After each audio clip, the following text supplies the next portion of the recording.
Hello guys! Welcome to my channel, Ed's TV 88. Ayun guys, mag-honest review tayo sa restaurant na nasa SM Santa Rosa. Ito yung After 3. Ito yung nakita namin sa Santa Rosa SM.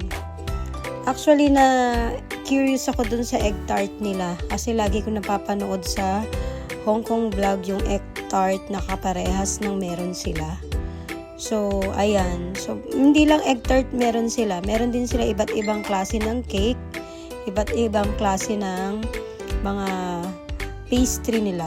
So, ayan guys, merong mga strawberry, merong mga cheesecake, ayan. And ang gaganda ng mga itsura. Honestly, gusto ko rin yan eh. Kaya lang, mas curious ako. Ayan, may chocolate. Diba? Meron siyang mga mocha.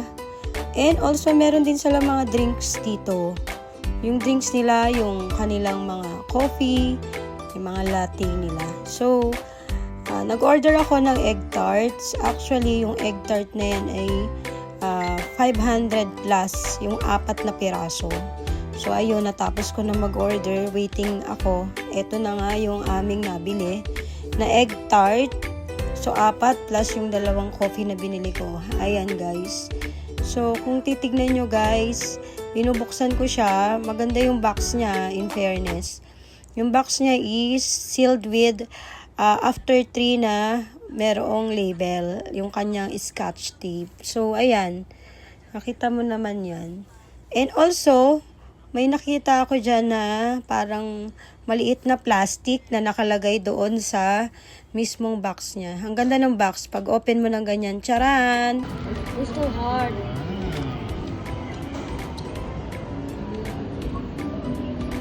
So hard. So hard.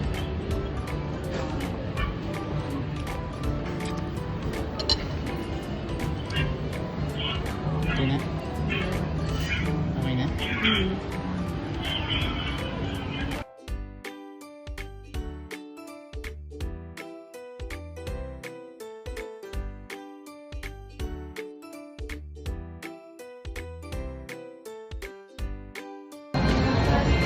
Tikman natin to.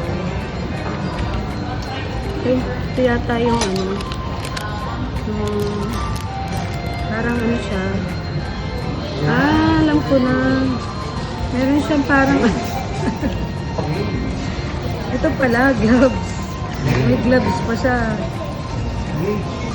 May gloves pa siya.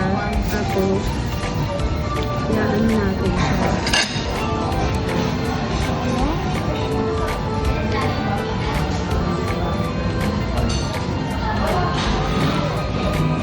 Sarap.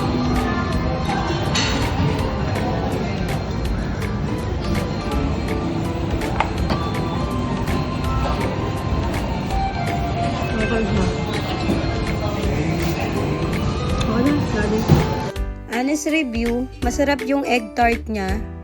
Oo. And also yung coffee nila. So, para sa akin, 1 to 10, 10 siya. Dahil satisfied ako sa lasa niya. Yung After 3 pala guys, ay based from Malaysia pala yan. Akala ko Hong Kong. Masarap.